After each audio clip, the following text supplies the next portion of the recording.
Know what actually went down at the Azteca Stadium on Sunday night?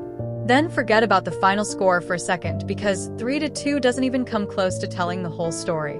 This was a game where a 2-goal lead was built in just 98 seconds. There was a straight red card, a huge brawl where the benches cleared and punches reportedly flew, 2 penalties called after looking at the sideline replay monitor, and 11 minutes of extra time that somehow stretched into 12.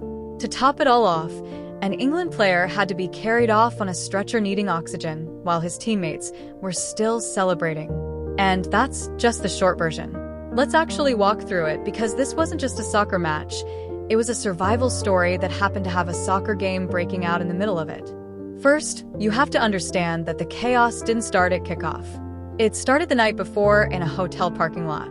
While England's players were trying to get some sleep before the biggest game of their tournament, dozens of Mexican fans gathered outside their hotel on the western edge of Mexico City. They showed up with loudspeakers, air horns, and fireworks, and they kept it going until the early hours of Sunday morning. Even police blockades couldn't stop them. This wasn't just random rowdiness either. It's a deeply rooted Latin American soccer tradition called the late-night serenade. Over time, it has quietly evolved from a way to show love for the home team into a psychological weapon designed to ruin the opponent's sleep. In fact, fans had just used the exact same playbook a few days earlier, camping outside Ecuador's hotel before knocking them out 2-0, a stunt that made Ecuador's federation angry enough to file a formal complaint. Thomas Tuchel, to his credit, shrugged it off. He pointed out that England had a 6 p.m. kickoff and could just catch up on sleep in the late morning, but the message had already been sent.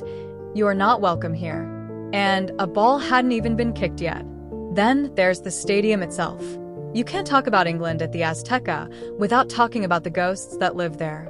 This was England's first time returning to this exact stadium since 1986, since Diego Maradona and the Hand of God, which is the single most infamous moment in the history of this rivalry.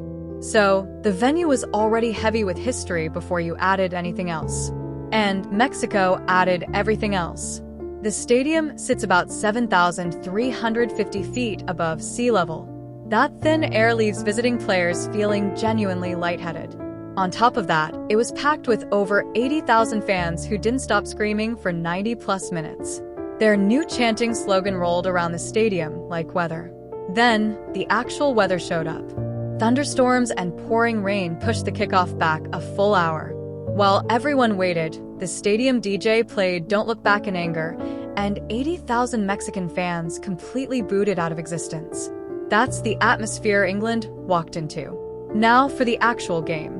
Before the match exploded, there was a quieter battle happening that mattered just as much. England was simply trying to breathe.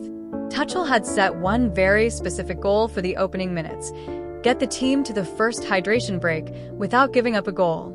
That's the point where the thin air starts to feel manageable and the initial Mexican onslaught usually begins to fade. Mexico was always going to come out playing fast and smooth, riding the massive wave of energy from the stands. They almost landed the first below 16 minutes in when Raul Jimenez hit a diving header off a cross, but Pickford flew low and swatted it away. It was a save that let England finally breathe.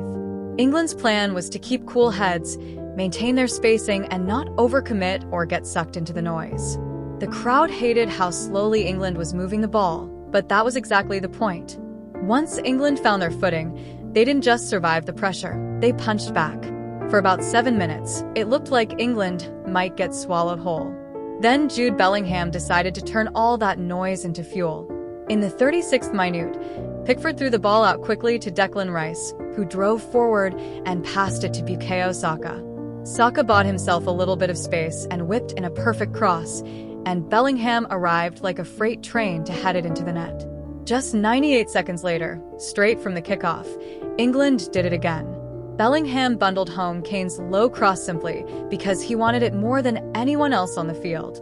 2 goals in a minute and a half, in the loudest stadium on earth, against a Mexico team that hadn't given up a single goal in 4 straight World Cup games. It should have been the knockout blow.